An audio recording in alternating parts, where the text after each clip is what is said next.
որոշ անալիտիկներ շատ ճշգրիտ մատնացության անում այն հանգամանքը, որ ռմբակոծություններով ռեժիմ փոխել հնարավոր չի։ Այսինքն, եթե գլխավոր թիրախը նպատակը ռեժիմ փոխելն է, ռմբակոծություններով դա անելը անհնարի եզրից է։ Գլխավորը այստեղ, որ հողի վրա լինի կանգնած, ինչպես ասում են, ճտկավոր սապոգը։ Այո։ Ցամաքային զորքը, որը կմտնի, կհնազանդեցնի, կկարգավորի, թույլ չի տա, որ այդ երկիրը դիմադրի ապստամբության վրա է հույսը։ Հույսը ապստամբության վրա էր մինչև անցած ամսի 14-ը, երբ որ ըստ էության այդ ապստամբները ոչ միայն ընկան ծուղակը, այսինքն հավատացին նույն Տրամպին։ Թրամփը հայտարարեց, որ օգնությունը ճանապարհին է։ Օգնությունը ճանապարհին է, այս մարդիկ դուրս լցվեցին եւ տերմինալները, որոնցով, ասենք, կարգավորվում էին, հնարավոր եղավ անջատել հերիք չի, նաեւ այդ տերմինալների բացահայտումը կատարել հողի վրա եւ ըստ էության Մասադի տարիներով կազմակերպած ցանցը կարողացան հաշված օրերի ընթացքում մեկուսացնել, թե հիմա ինչ եղավ, գնդակահարեցին, կախեցին, թե նստած են բանտերում, այդ էական չի, չկա այդ ցանցը։ Հետևաբար Ամերիկան, ինչպես նաև Իսրայելը հավակնում էին, որ հենց այդ ճտկավոր կոշիկը կդառնան այդ մարդիկ, որ կանգնած է այդ հողի վրա, մտել է եւ կարգավորումը հարցերը որպես ցամաքային ուժեր։ Դա եւս ռազմական տեսակետից հերավոր երազանքներ են, որովհետեւ դրա համար անհրաժեշտ է տևական պատրաստված ճշգրիտ գործողությունների հաջորդականությունը իմացող տիրապետող բանակ, թե չէ հավաքած մարդկանցից, ինչքան էլ որ նրանք լինեն, ասենք, լցված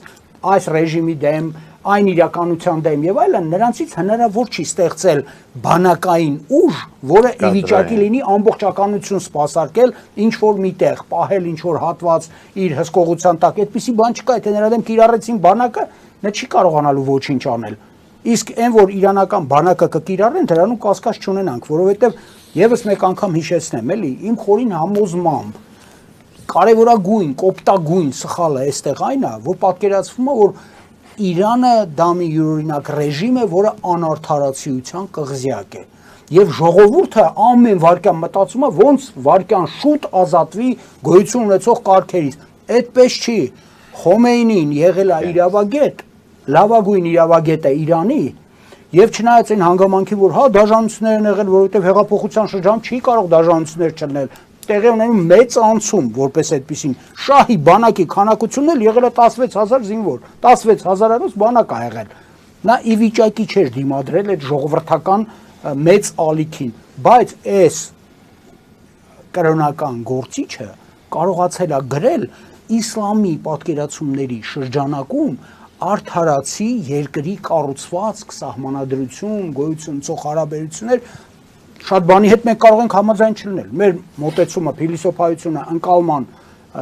ուղղությունը այն չի, ինչ որ այնտեղ աշարադրված, բայց որ իսլամադավան երկրի համար դա առավել արդարացի մոդելներից մեկն է եւ առաջինը որպես քաղաքական իսլամ, առաջին քաղաքական իսլամն է։ Հիմա եթե այդ մարդիկ իրանց մեծամասնության մեջ այնուամենայնիվ համարում են, որ արդարացի է, երկրի պաշտպանության գլխավոր գործոնը Պարիսպը չի, զինուժը չի, դա ժողովուրդն է, որը համարում է, որ այս երկիրը իր համար թանկ է, արդարացի է երկիրը, ու ինչքան արդարացի է, այնքան թանկ է։ Դրա համար մենք էլ, որ խոսում ենք մեր երկրի մասին, հիշենք մի բան, որ մենք եթե պետքա ստեղծենք նոր երկիր, կամ պետքա փոփոխենք տանելով դեպի նորը, միայն արդարացիության բարձրագույն չափորոշիչներով ստեղծված երկիր պետքա լինի, որպեսզի նա լինի պաշտպանված եւ քաղաքացին պատրաստ լինի իր կյանքը դնել։ Թե չէ, հիմա ինչ ա եղել, հիմա ամերիկացիները ասում են, իսկ ինչպես անենք, որ ամերիկյան բնակչությունը այլևս չմտածի, որ ինքը երկու օվկիանոսների հետևում է, ինչ բանակային ծառայություն, ինչ բան չեմ գնում ծառայեմ, երբ որ մեր վրա չեն էլ կարող հարձակվել։ Այ այս գործոնը խանգարում է, որ մենք ստեղծենք բանակ եւ այլն, չէ, այդ ամեն ինչը դնենք մի կողմ։ Մենք ունենք իսկապես շատ լուրջ խնդիր, որ մեր համապատասխանությունը ներկայիս օրվան բացարձակ վերևից ներքև արդարացի պետությունն է։ Արդարացի, որովհետև մենք այստեղ բոլորս ապրում ենք հայերով, երկրից երեսին ուրիշ այդպիսի լինգ գոյություն չունի, որը մոնոնացիոնալ է եւ որը ի վիճակի է ընդունել այն ամենը, ինչ հազարամյակներով բերել ես։ Դու գնա հազարամյակներով բերելուց խոսա որևէ երկրում, կարող է մի մասը հասկանա, մյուս մասը թշնամանաք ու է դրա պատճառով։ Եվ սա միակ երկիրն է, որի ծանոթության կենտրոնը հնարավոր չի խախտել այդ տեսակետից։ Այսինքն նրա արժե համակարգը հազարամյակներով եկել է, պահպանվել է եկածի մեջ եւ շարունակվելուց պետք է զարգացվի այնպես, որ բոլորի համար ընկալելի արդարացիություն ապահովի երկրի ներսում։ Իհարկե վտանգը կա, եթե մենք լինեինք Շվեյցարիայի պես մի պետություն, որ ամբողջ Եվրոպան, ամբողջ աշխարհը խառնված էր համաշխարհային պատերազմի մեջ, բայց Շվեյցարիայի վրա հարձակվելը ամոթ էր, հա, մինչև հիմա էլ Շվեյցարիայի վրա հարձակումը դա դիտարկվում է ամոթ, բայց ոչ սիրուն աչքերի համար, թե ռելիեֆը, որը որ համարյա նույնն է, թե Շվեյցարիայի պատրաստողականությունը, հա, որ Հիտլերին զեկուցում են, որ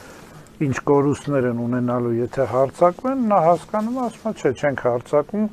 այսինքն եթե մենք էլ այդ ուժը ունենայինք, այդ ռազմական պոտենցիալը ունենայինք, որը որ ես մինչև հիմա զարմանում եմ, թե ինչի չունեինք, որ մեզ էլ իբր ներկայացնեն, որ վրան հարձակվելը ամոթ է, բայց իրականում հարձակվող կողմը երբ որ հասկանա, որ կորուստները ինչ շատ է լինելու, քան թե ասենք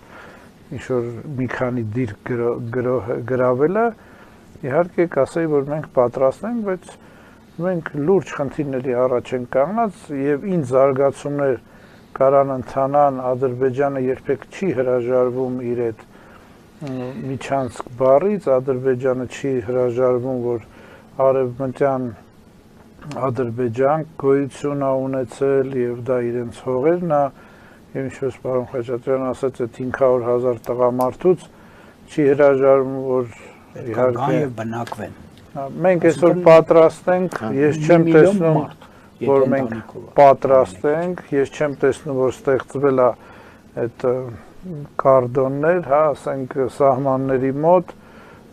վրանները դրված է, որպեսզի չթողես այդ եկող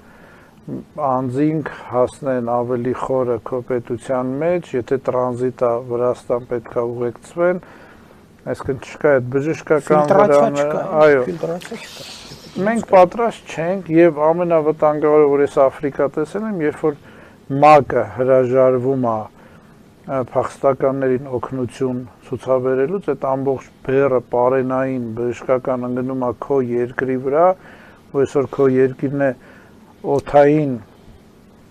բանը փակա լինելու, հիմա այսօր կարող է դեպի Ռուսաստանից գա, բայց դա չի նշանակում, որ մի քանի անօթաչու դիտավորյալ կամ պատահական մի քանի հրթիռ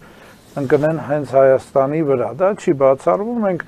տարբեր պատերազմական գործողություններ Ուկրաինան տեսնում ենք, որ պատահական իբր Լեհաստանում պայթում է, պատահական իբր որ եվրոպական երկիր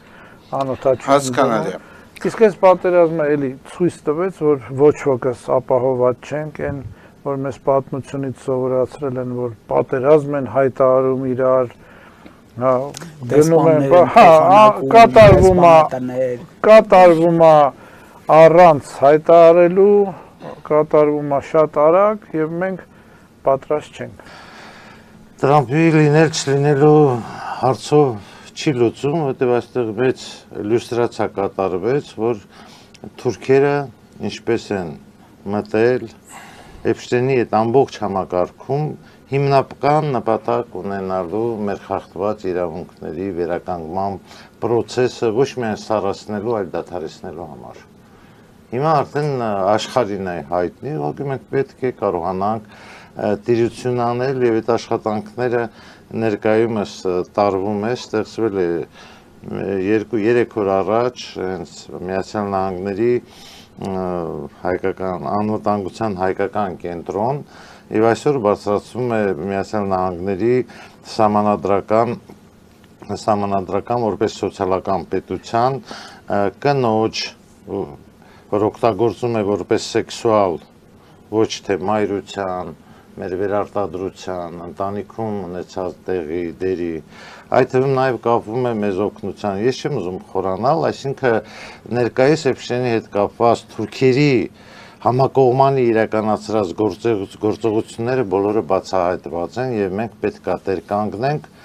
որպեսզի կարողանանք նոր իրավունք ծնել, իսկական իրավունք ծնել մեր խախտված իրավունքների համար։ Ինչ վերաբերում է Ադրբեջանի հարձակվելու կամ նման հարցերում, ամենայն հավանականությամբ Ադրբեջանի դիրքորոշումը Իրանի տերիտորիալ ամբողջականության հետ կապված շատ մեծ կասկածանքի տակ է դրվում տերիտորիալ ամբողջականությունը, որովհետև այդ տարածքը եւ հրեաների եւ արևմտյան տերությունների կողմից բոլորը պատրաստված եւ առաջին պատերազմում օգտագործում են զուտ թիրախավորել Իրանի վրա, սպասենք իրադարձությանը։ Իսկ ինչ վերաբերում է խաղաղություն ասելով հարց չի լուծում, բոլոր մուսուլմանական պրարոկները արդեն մարգարեները, ինչպես մարգարեները, մարգարեները հիմնականում խոսում են մարզի գալուստի մասին։ Սա արդեն միստիկա է, այստեղ գիտություն չկա, բայց ինձ թվում է նրանց հիմնական գիտական պահը Հերմեզով է որոշվում, որ ժամանակին մենք ունեցել ենք կատարիզմը եւ դրա հիմունքները զուտ գիտական են։ Մենք ենք հրաժարվել, մենք ենք մի կողմ քաշվել, ուրիշ ելք չունենք, Տրամպի գնալով, չգնալով հարց չի լուծում։ Եվ էությամբ մինչև մեր հարցերը վերաբերվող պահանջատիրության հարցերը չլուծվեն, ոչ մի հարց չի լուծվելու։ Տեսեք, նորից ստեղծվում է ՄԱԿ-ի նման մի օրգան, ինչպեսին ստեղծվել է ՄԱԿ-ը, մինչև այդ ազգային ազգերի լիգան։ Այդ ամբողջ համակարգերը ստեղծում է, որպեսզի Վեսալի կոնֆերանսում, հետագայում Փարիզում եւ ազգերի լիգայում բարձրացված մարդկության պատմության մեջ ընդունված ճիշտ արդարացի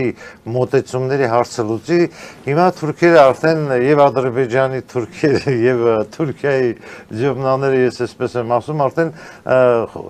շոշափում են տեսնելով, որ արդեն Սևրի հետ կապված կամ հետագայում Լոզանը, որ իրենց ոչինչ չի տալու եւ արևելյան սահմանները բաց են, դնում են 16 թվականի Սեսկի ու Պոյի որոշումներին, որպեսզի կարողանան եւ ասում են միջին մերձավոր, միջին արևելք չկա։ Այսինքն մենք չկանք, այդ ժողովուրդները չկան։ Այ Էփշտեյնի համակարգի մեջ մտած Դավութօղլու եւ մնացածի բոլոր գործունեությունը նա եղել, որ ստեղծվել է այսօրվա վիճակը։ Եվ այսօր պետք է Միացյալ Նահանգների կառավարությունը ճիշտ ճանապարհ ընտրի այս պրամեժուտочный, հա, միջանկյալ ընտրությունների ժամանակ նա ներկայացնում է Միացյալ Նահանգները, ներկայացնում է իրենց արժեքները, թե թուրքերի հետ համատեղ աշխատանք են կատարելու, բայց այդ համատեղ աշխատանք կատարելու ճանապարհները այդ թվում նաև Իրանի։ Չմոռանաք, որ առաջին նավթ ստանալուց կազմակերպվեց աշխարհում ամենաթանկ, ամենամեծ հաճույքով կարիքներ բավարարելով բոլոր պետությունների ղեկավարներին ընդունելով եւ ինչ տարավ Իրանի քանդելուն։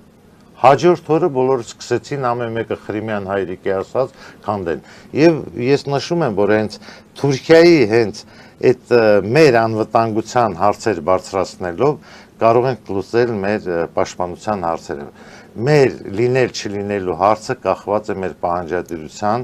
մեր խախտված իրավունքների վերականգնման հարցը բարձրացնելով։ Այսօր ուրիշ մեր պետականությունը համարյա ոչինչ չի անում եւ այդ պատասխանատվությունից հրաժարված է Ալեքսանդրապոլի պայմանագրով։ Եվ կուզեմ այստեղ ասել, որ մենք բոլորս նշում ենք, խոսում ենք, թե Մոսկվայի պայմանագիր քանդել, Ղասի պայմանագիր, այդ բոլորը մինչև Նիկոլի ստորագրած երակոմ փաստաթղթերը հիմնված են Բրեստ-Լիտովսկի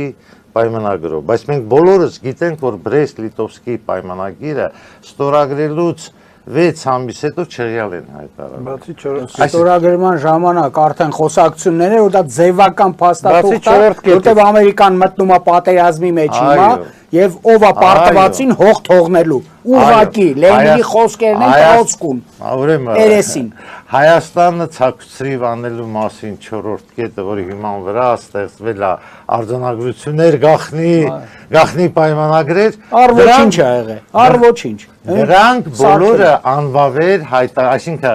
անվավեր հայտարարված պայմանագրով հիմա այդ աշխատանքներն են արագացնում, վերջացնեն, ռեզերվացիան փակեն։ Ինձ թվում է մեր անվտանգության այսօրվա պատերազմի լինել չլինելու, թե թուրքերի կողմից, թե ադրբեջանցիների կողմից, մենք պետք է բարձրացնենք մեր արդարացի պահանջները, խախտված իրավունքները,